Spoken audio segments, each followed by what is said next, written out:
묵상으로 예배를 시작하도록 하겠습니다.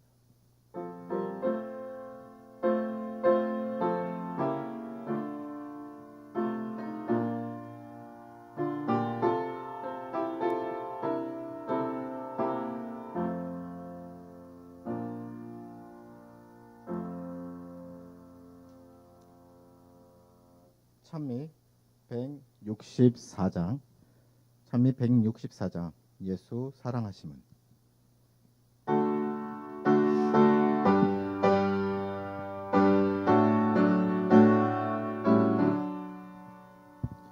예수 사랑하심은 거룩하신 말일세. 우리들은 약하나 예수 권세만 도다.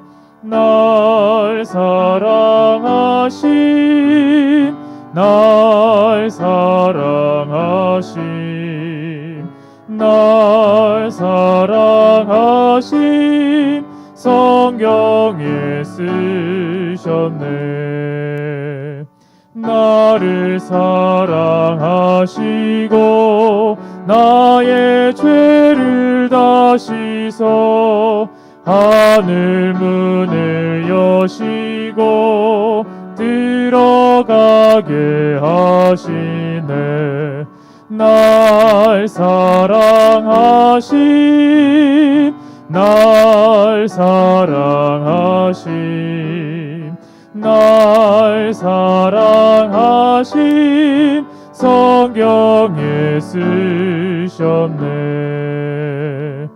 내가 연약할 때에 나를 귀히 여기사 높은 보좌 위에서 낮은 나를 보시네. 날 사랑하심, 날 사랑하심, 날 사랑하심, 성경에 쓰셨네. 세상 지날 동안에 나와 동행하시고 끝날까지 인도해 천국 가게 하소서. 날 사랑하심, 날 사랑하심, 날 사랑하심, 성경에 쓰셨네.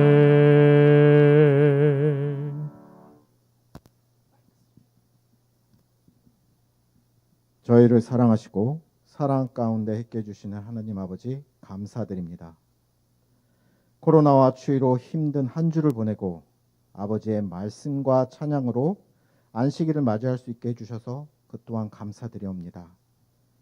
작은 것에 감사하며 나를 낮추고 아버지의 사랑을 다른 사람에게 나눠주는 저희들이 되게 하여 주시고 하루하루 감사의 마음을 잊지 않는 저희들이 되게 하여 주시옵소서.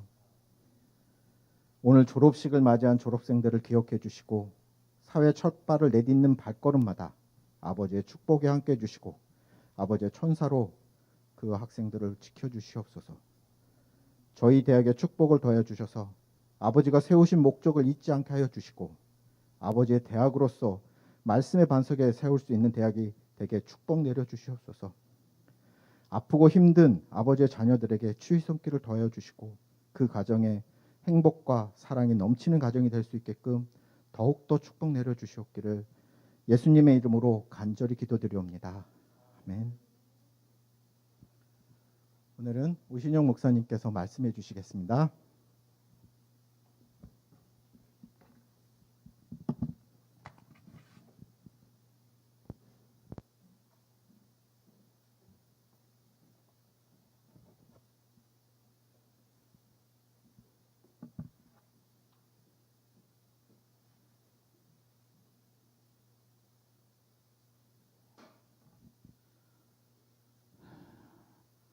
삼육보건대학 교회 여러분 평안하셨습니까? 이 시간에는 예수님을 만나면이라고 하는 제목으로 좀 말씀을 나누면서 은혜를 나눌까 합니다. 요즘 코로나19에 대해서 언급을 해야 된다는 이야기가 있어서 제가 최근에 이제 우리나라도 이제 접종을 시작할 텐데 그 부작용을 염려하는 사람들이 적지 않습니다. 이미 다른 나라에도 꽤 많은 부작용 사례들이 일어나고 있죠. 제가 미국에 있는 내과 전문의를 통해서 좀 정보를 얻었습니다. 그것은 본인이 그 모더나 백신을 맞아 본 결과를 이렇게 공유한 것입니다. 그리고 뉴 잉글랜드 저널 오브 메디신이라고 하는 굉장히 저명한 내과 전문의들이 보는 그 저널에 기고가 된 논문을 통해서 증명이 또 되었는데 발열이나 오한이나 근육통이 이제 백신을 맞으면 올 수 있다는 것입니다.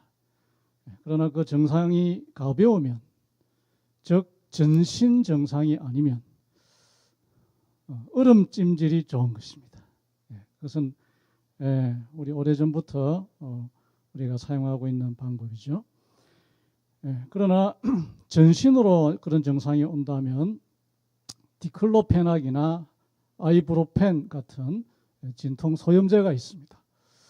이것을 8시간 간격으로 한 이틀만 복용하면 괜찮아진다고 하는 것을 본인이 2차까지 접종하면서 경험을 소개한 것을 보고 상당히 근거가 있고 신뢰가 된다고 생각해서 이 시간에 좀 소개를 드립니다. 만약 소염제 알러지가 있는 경우에는 타이레놀이 굉장히 좋다라고 이렇게 또 권고하고 있습니다. 물론 주치의와 상의하는 것이 필요하겠죠. 백신을 맞아야 하는 상황에 우리가 놓여 있습니다. 우리의 순서가 언제 될지 나이마다 또 그 지금마다 다르겠지만 하나님께서 과학을 통해서 또 이것을 물리칠 수 있는 길을 열어주신 것의 일부라고 생각이 되어집니다. 우리 예수님께서 성천하신 다음에 이 땅에 굉장히 중요한 일을 위하여 임하신 사건이 있죠. 가장 첫 번째 아마 사건일 것입니다. 그것은 교회를 핍박하던 사울을 만나기 위해서 임하신 거죠. 여기 본문 사도행전 9장 3절로 5절을 봉독하겠습니다. 사울이 행하여 다메섹에 가까이 가더니 호련히 하늘로서 빛이 저를 둘러 비추는지라.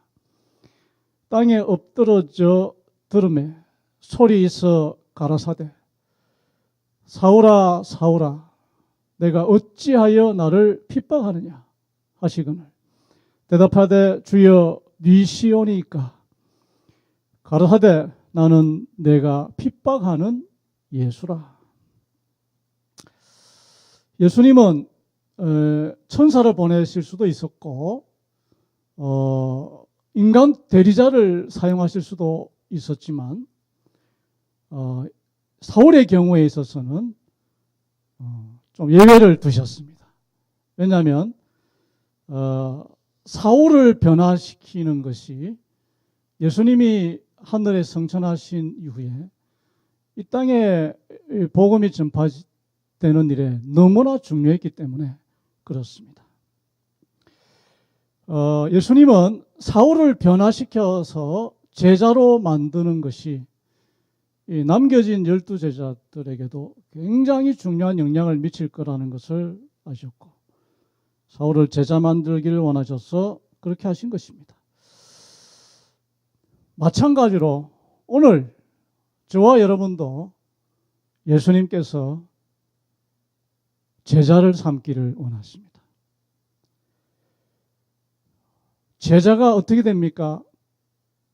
오늘 본문에 나온 것처럼 예수님을 만날 때 이루어집니다. 예수님을 인격적으로 만날 때 제자가 탄생하게 되는 것입니다. 그런 측면에서 예수님을 만났을 때, 진심으로, 진정으로 예수님을 만났을 때 어떤 일이 일어나는지 몇 가지로 좀 나눠서 살펴보려고 합니다.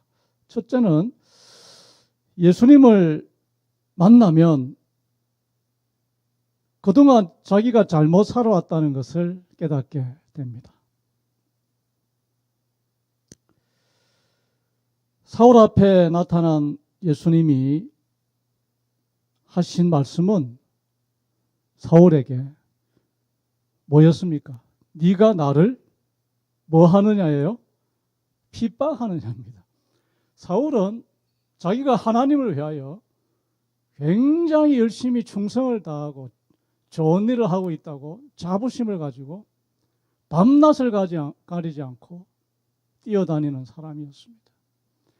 그러나 예수님을 만나는 순간 그것이 잘못됐다는 사실을 예수님이 깨닫게 해 주시는 것입니다.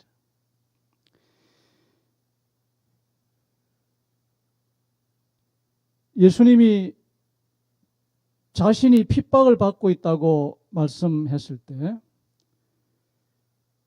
실제로 사울이 예수님을 직접 핍박하지는 않았죠. 그 말은 예수님을 믿는 백성들을 핍박하는 것은 곧 예수님을 핍박하는 것이라는 말이 됩니다. 그러므로 예수님은 오늘 예수님을 믿는 우리 모두를 예수님 자신과 동일시하고 계시다는 거죠. 그만큼 우리는 놀라운 사랑을 받고 있는 것입니다. 우리는 예수님과 연결되어 있는 것입니다. 혹 우리 중에 말 못할 어려움이 있는 분이 계실지도 모르겠습니다. 우리는 잘 모를지라도 예수님께서는 그 모든 상황을 너무나 잘 알고 계시고 함께 아파하시고 또 가장 좋은 길로 지금도 인도하고 계신다는 사실을 잊지 않게 되시기를 바랍니다. 예수님을 인격적으로 만나면 자기가 하고 있는 일의 본질을 다시 한번 점검하게 된다고 하는 것입니다. 여기 내가 틀렸었다라고 하는 한 책이 있습니다. 짐 베크 목사라는 사람이 1980년대에 미국의 개신교에서 가장 영향력 있는 한 사람이었는데 여러 대통령들, 카트, 레이건, 아버지 부시 대통령의 친구이기도 했습니다. 그가 텔레비전 프로그램 네트워크가 있었는데요. 거기에는 1,400만 명이 넘는 시청자가 있었습니다. 어마어마한 그 땅을 소유하고 있었는데 교회가 310만 평이 넘는 수양관을 가지고 있었고 엄청난 기독교 사역을 진행했습니다. 그가 전한 기별의 핵심은 추후에 평가되기를 성공을 전했고 기복신앙을 전했다고 하는 것입니다. 즉 예수를 믿으면 이 세상에서 반드시 부자가 된다고 하는 것이 그의 메시지였고 아주 다이나믹한 설교를 했다고 했습니다. 그런데 한참 잘 될 때 그 교회 비서가 있었고 비서와 성추문이 있었고 그것이 국제적인 뉴스가 됐고 그는 추락하기 시작했습니다. 조사해 보니까 공급 유용 혐의가 있었고 그는 미국 법은 굉장히 무섭네요. 45년형을 선고받게 되었습니다.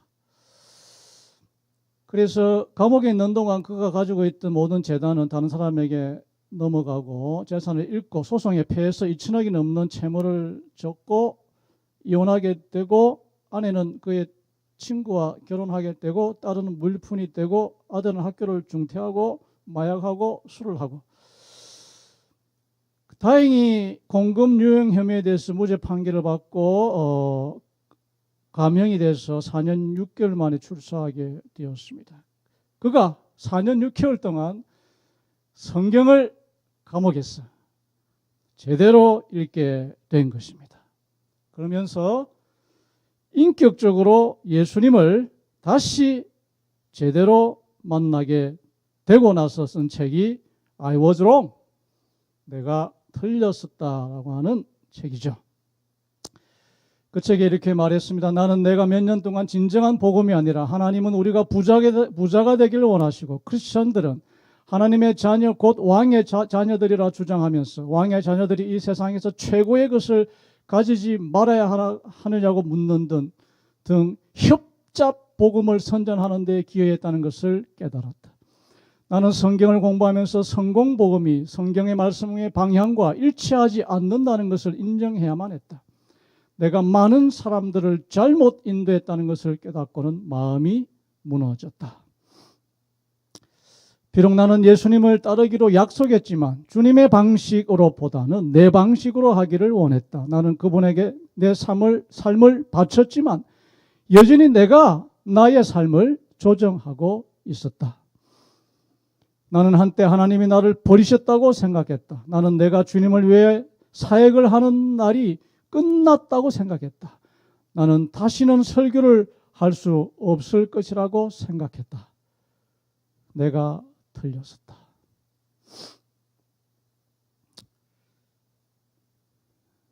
이것이 그의 진정한 예수님을 만난 후에 고백이 되었습니다. 잠언 12장에 말합니다. 미련한 자는 자기 행위를 바른 줄로 여기나 지혜로운 자는 권고를 듣느니라 했습니다. 미련한 자는 명철을 기억하지 아니하고 자기의 의사를 드러내기만 기뻐하느니라고도 했습니다. 내가 스스로 지혜롭게 여기는 자를 보느냐 그보다 미련한 자에게 오히려 바랄 것이 있느니라라고 이야기하고 있습니다. 우리가 예수님을 만나면 우리의 말과 행동의 본질이 무엇인지, 우리가 진정으로 올바로 살았는지 그렇지 않았는지를 깨닫게 됩니다. 우리는 어떻게 예수님을 만날 수 있죠? 성경을 통하여 예수님을 만날 수 있습니다. 오늘 이 시간도 우리가 개인적으로 우리 하나님 앞에 또 예수님 만나는 귀한 시간이 되기를 간절히 바랍니다. 두 번째는 예수님을 만나면 환경을 바라보는 시각이 달라진다고 하는 것입니다. 요즘 환경이 참 녹록지 않습니다. 이 코로나가 언제 정말 이렇게 오래 갈 줄은 몰랐습니다. 그러나 이 환경을 우리는 좌절하고만 있을 것이 아니라 우리는 예수님의 눈으로 하나님의 시각으로 하나님의 비전으로 새로 바라보는 시각을 키우는 것을 훈련해야 하겠습니다. 사도행전 9장 이어지는 말씀인데요. 즉시 사울의 눈에서 비늘 같은 것이 벗어져 다시 보게 된지라. 일어나 침례를 받고 음식을 먹음에 강건하여 지니라. 사울이 다메섹에 있는 제자들과 함께 며칠 있을새 즉시로 각 회당에서 예수의 하나님의 아들이심을 전파하니 사울은 힘을 더 얻어 예수를 그리스도라 증명하여 다메섹에 사는 유대인들을 굴복시키니라. 여기 다메섹이라는 지역이 나오죠.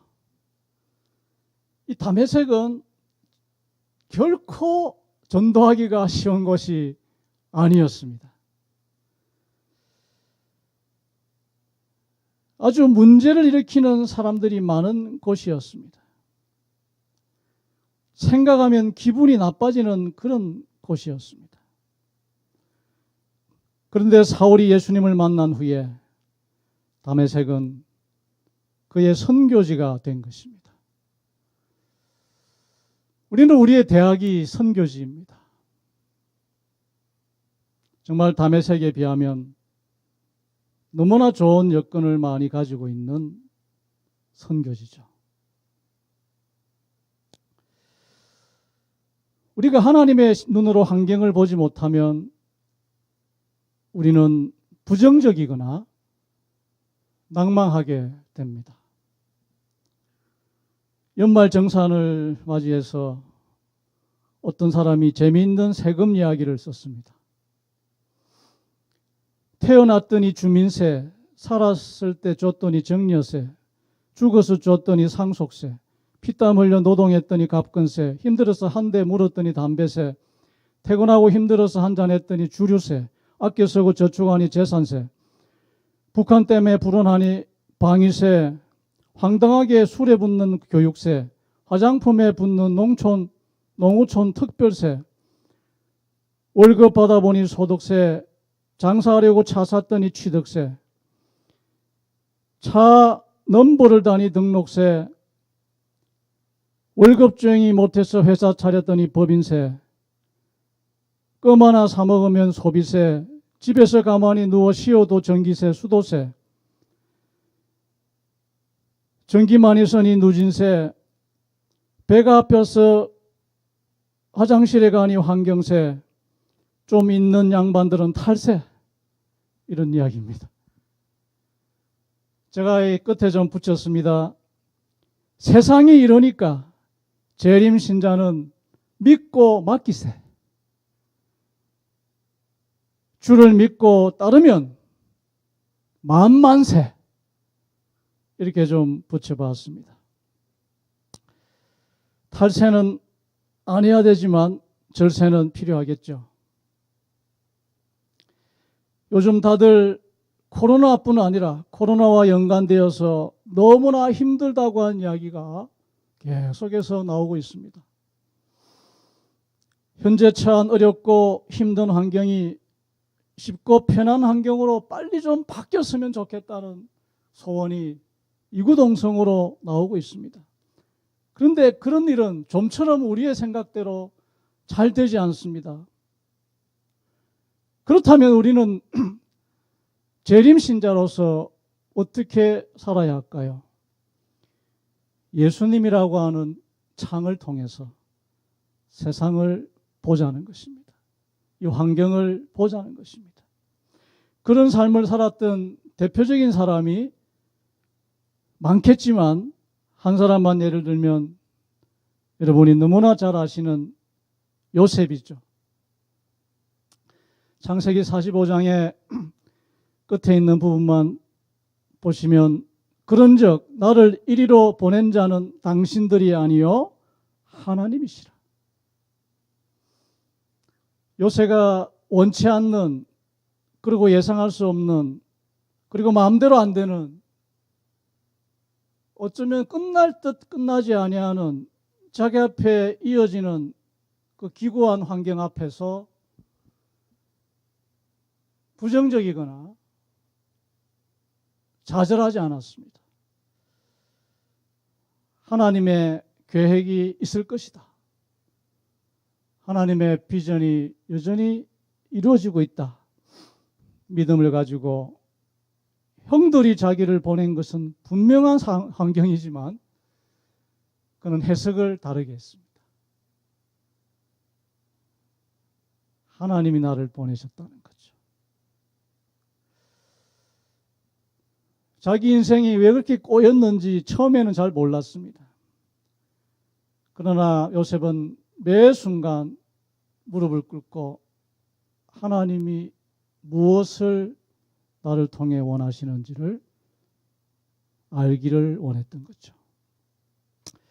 그렇게 했을 때 그는 하나님의 임재를 풍성하게 경험하게 되고 형들의 이기적인 선택 너머에 있는 모든 환경을 넘어서 역사하시고 마지막을 아름답게 장식하시는 하나님을 만나게 되는 것입니다. 오늘 온라인 학위 수여식이 있었습니다. 우리 학생들이 왜 2년, 3년, 4년을 학교에 있었을까요? 점수 때문일까요? 취업 때문일까요?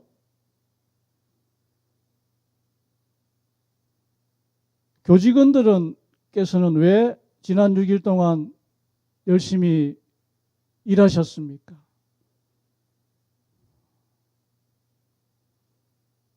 지금 가정에서 예배하는 여러분은 왜 지금 이 가정에 있습니까?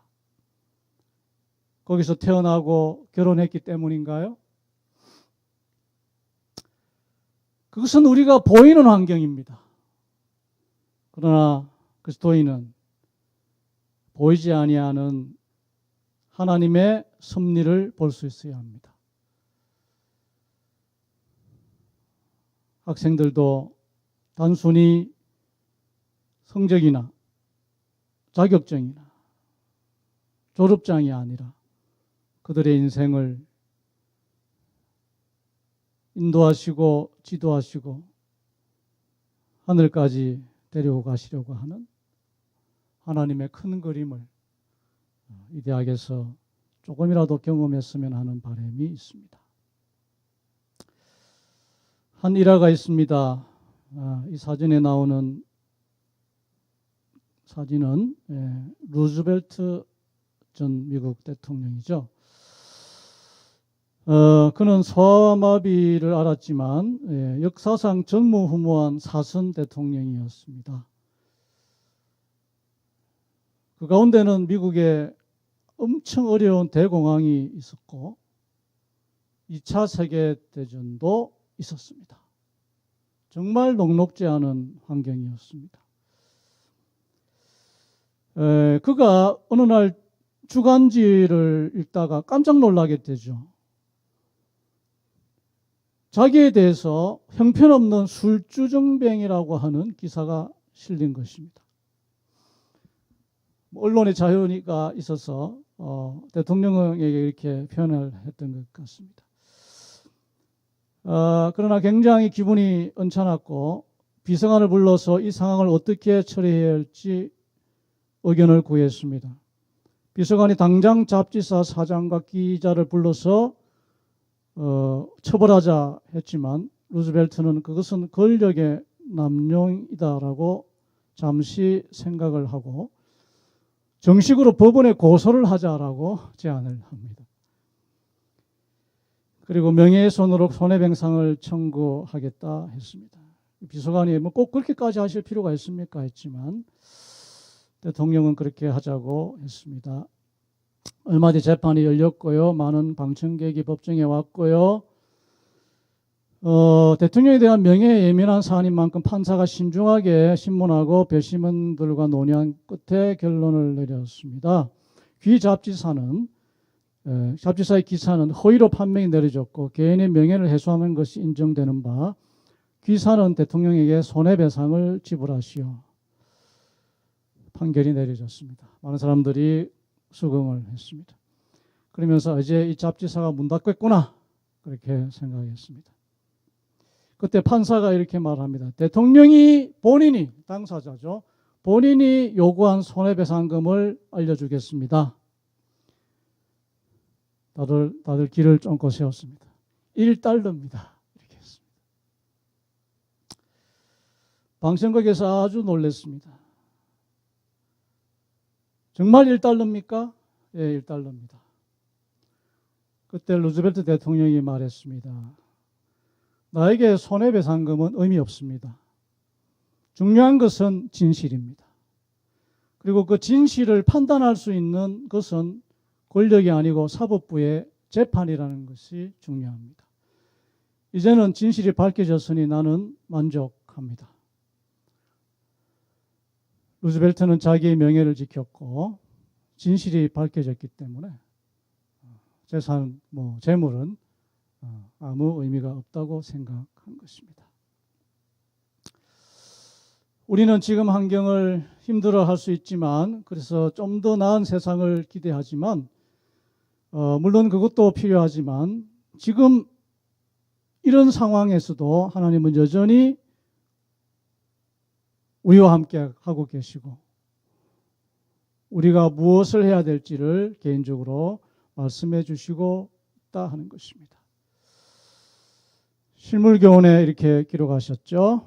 하늘집이 우리를 위하여 준비되어 있음이 확실한 것처럼 이 세상에서 우리가 하나님을 위해서 일할 특별한 자리가 정해져 있다는 사실도 확실하다. 우리 개개인은 하나님께서 사용하시고 있고 하나님의 일을 위해서 일할 특별한 자리가 각자 다르지만 다 정해져 있다고 하는 이 큰 그림을 생각하시고 오늘도 우리 예수님을 만나는 여러분과 제가 되기를 간절히 바랍니다.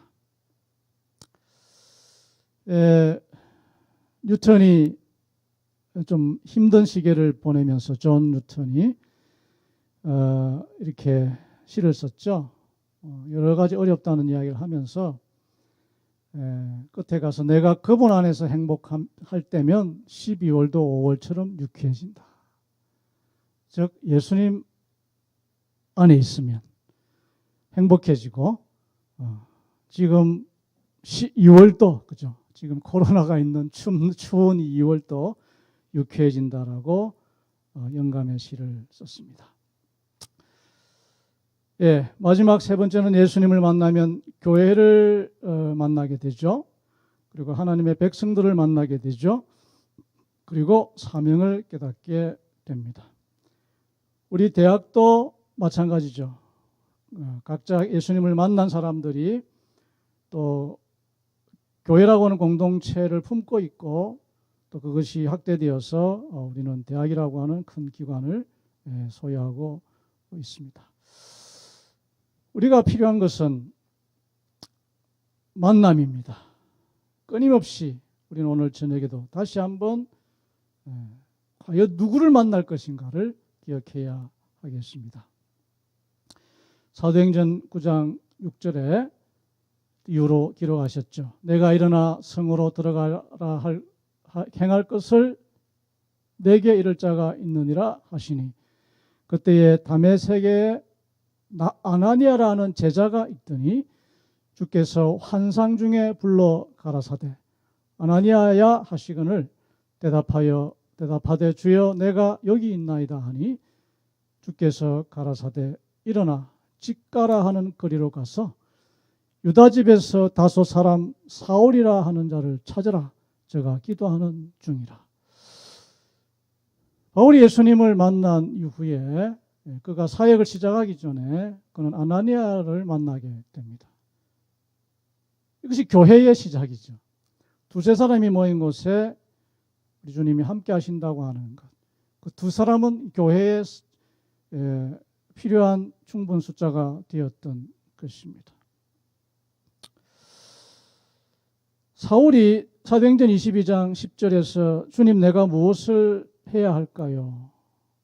했을 때 예수님이 하신 대답이 그거죠. 다메섹 성으로 가라는 것이죠.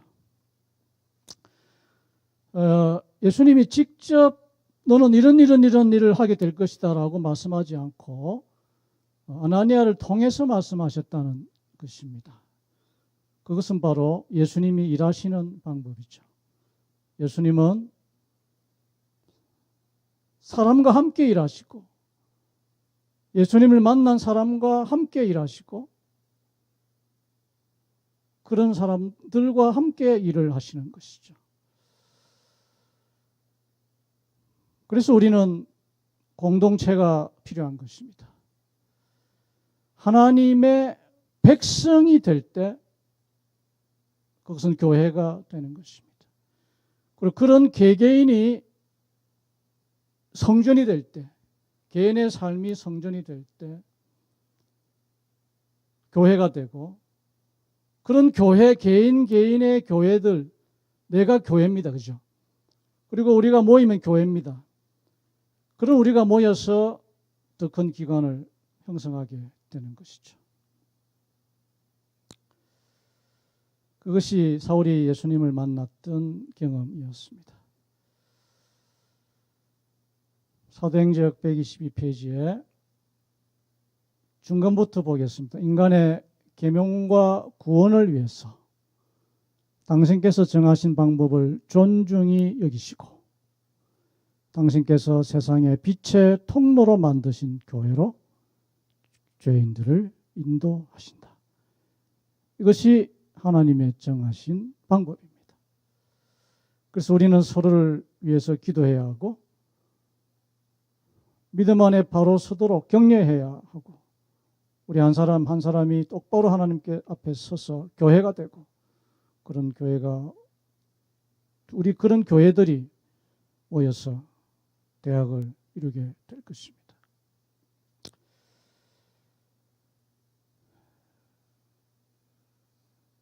끝으로 여기 조지 나이트 박사의 우리 어찌 잊으라라고 하는 책을 읽은 적이 있습니다. 이 책에는 많은 내용이 있지만 약 3가지로 요약하면 이렇습니다. 하나님께서는 제7일 안식일 예수 재림교회를 과거에도 인도하셨고 지금도 인도하신다는 것입니다. 역사적으로 증명하고 있습니다. 그리고 둘째, 재림교회는 또 하나의 교단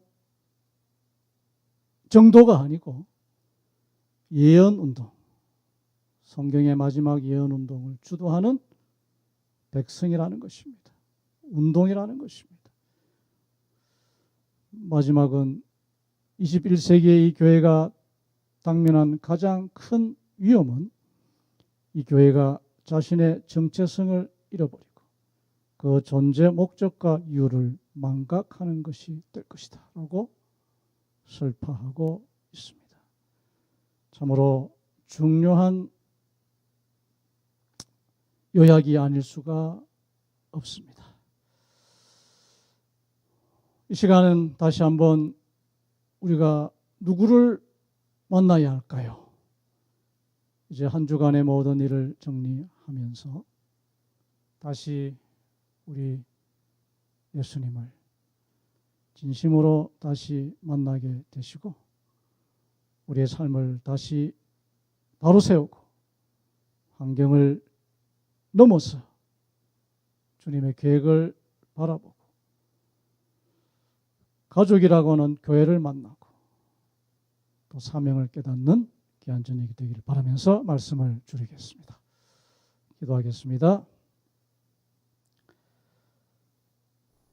사랑의 아버지 하나님, 지난 한 주간에도 우리가 느끼든 느끼지 못하든 우리와 동행해 주셨고 대학의 많은 일들을 잘 감당하게 하시고 오늘 복된 안식일 저녁을 하나님 앞에 예배하며 예수님을 만나게 해 주셔서 감사합니다. 언제나 말씀 안에서 우리의 자신을 성찰하게 도와주시고 우리가 잘못된 길로 가지 아니하도록 우리를 깨닫게 하시고 붙드시고 세워 주옵소서. 코로나19라고 하는 환경, 백신이 개발되고 있지만 바이러스라고 하는 존재는 어쩌면 인류와 끝까지 그 길을 같이 할 수밖에 없는 죄된 세상을 살아가고 있사오니 우리가 좌절하거나 낙심하지 아니하고 하나님 안에서 다시 믿음을 가지며 환경을 뛰어넘는 하나님의 계획을 볼 수 있도록 특별히 우리 개인을 향한 하나님의 사명을 깨달을 수 있도록 함께해 주옵소서. 우리에게 깊은 평안을 말씀 안에 다시 허락해 주실 것을 믿고 감사드리며 예수님의 이름으로 간절히 기도합니다. 아멘.